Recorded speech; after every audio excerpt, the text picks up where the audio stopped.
Bismillahirrahmanirrahim. Assalamualaikum warahmatullahi wabarakatuh.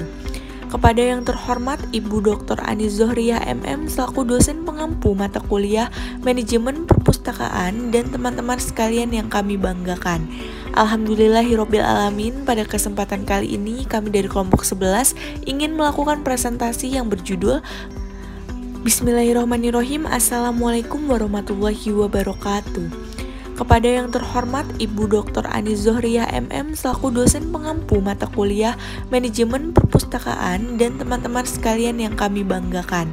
Alhamdulillahirabbil alamin, pada kesempatan kali ini kami dari kelompok 11 ingin melakukan presentasi yang berjudul Pembinaan dan Pengembangan Minat Baca yang beranggotakan Mauliana Anifah Mazida, Dinda Ayunisrina, dan Elsa Fitriana.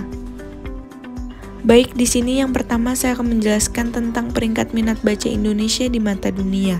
Berdasarkan studi Most Literate National in the World yang dilakukan oleh Central Connecticut State University pada bulan Maret 2016, Indonesia dinyatakan menduduki peringkat ke-60 dari 61 negara soal minat membaca.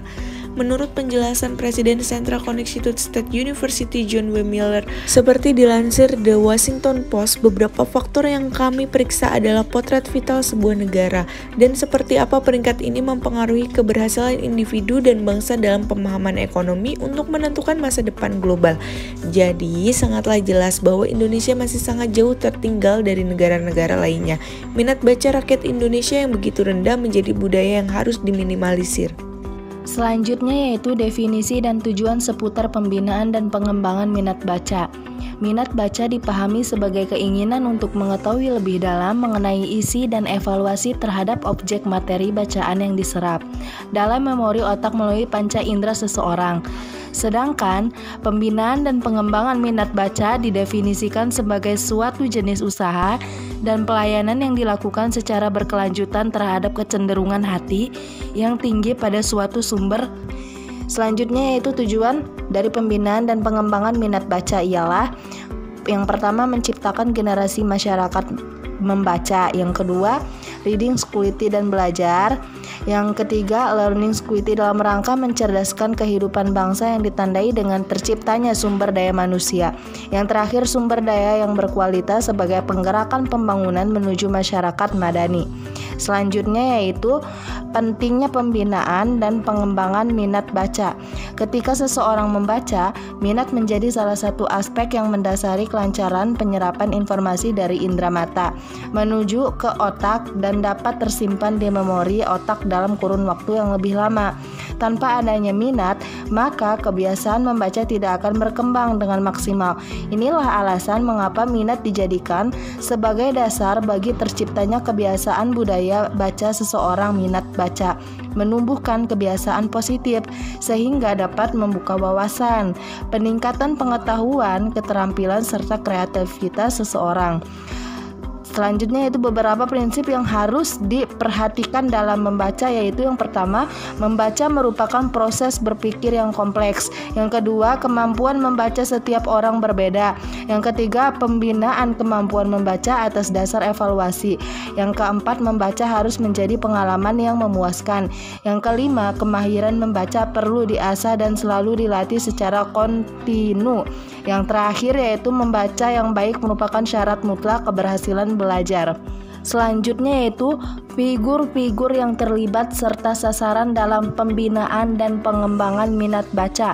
Figur yang terlibat atas segala tanggung jawab pembinaan serta pengembangan terletak pada generasi muda, yaitu pelajar, siswa, dan mahasiswa dan organisasi kepemudaan. Lalu keluarga seperti orang tua. Dan lalu pendidikan yaitu guru, masyarakat yaitu tetangga atau lingkungan sosial, pemerintah, instansi-instansi terkait seperti Kemendikbud, dan pihak-pihak terkait seperti pengarang, penerbit, toko buku, dan perpustakaan. Selanjutnya sasaran yang dimaksud yaitu seluruh jenjang masyarakat, yaitu segala usia, jenis kelamin, pendidikan, pekerjaan atau profesi, dan lainnya. Sasaran utamanya yaitu anak yang berusia 1-8 tahun. Pada dasarnya, minat baca perlu dibangkitkan sedini mungkin ketika anak masih menginjak usia balita, yaitu dengan cara diperkenalkan dengan huruf melalui pembiasaan melihat bentuk-bentuk huruf satu persatu. Meskipun anak tersebut belum paham, setidaknya otak anak dalam menyerap apa. Selanjutnya, aspek-aspek yang perlu diperhatikan dan faktor-faktor yang perlu diperhatikan. Beberapa aspek yang perlu diperhatikan yaitu 1. Persiapan anak, mental, fisik, emosi, pengalaman. 2. Kesenangan membaca. 3. Kesadaran dan manfaat atau faedah dari membaca. 4. Frekuensi membaca. Selain aspek-aspek yang perlu diperhatikan, juga terdapat beberapa faktor yang turut pula mempengaruhi pembinaan dan pengembangan minat baca seperti 1. Motivasi. 2. Dorongan dari dalam. 3. Lingkungan keluarga. 4. Lingkungan masyarakat. 5. Lingkungan sekolah atau pendidikan dan sistem pendidik. Selanjutnya F. Tata cara pelaksanaan pembinaan dan pengembangan minat baca. Tata cara pelaksanaan pembinaan dan pengembangan minat baca yaitu mengadakan rapat atau perkumpulan yang di dalamnya membahas sistematika sebagai berikut. 1. Merencanakan program di beberapa jalur: keluarga, masyarakat, pendidikan, instansional atau kantor-kantor instansi secara fungsional seperti perpustakaan. 2. Mengatur pelaksanaan program. 3. Mengendalikan pelaksanaan program.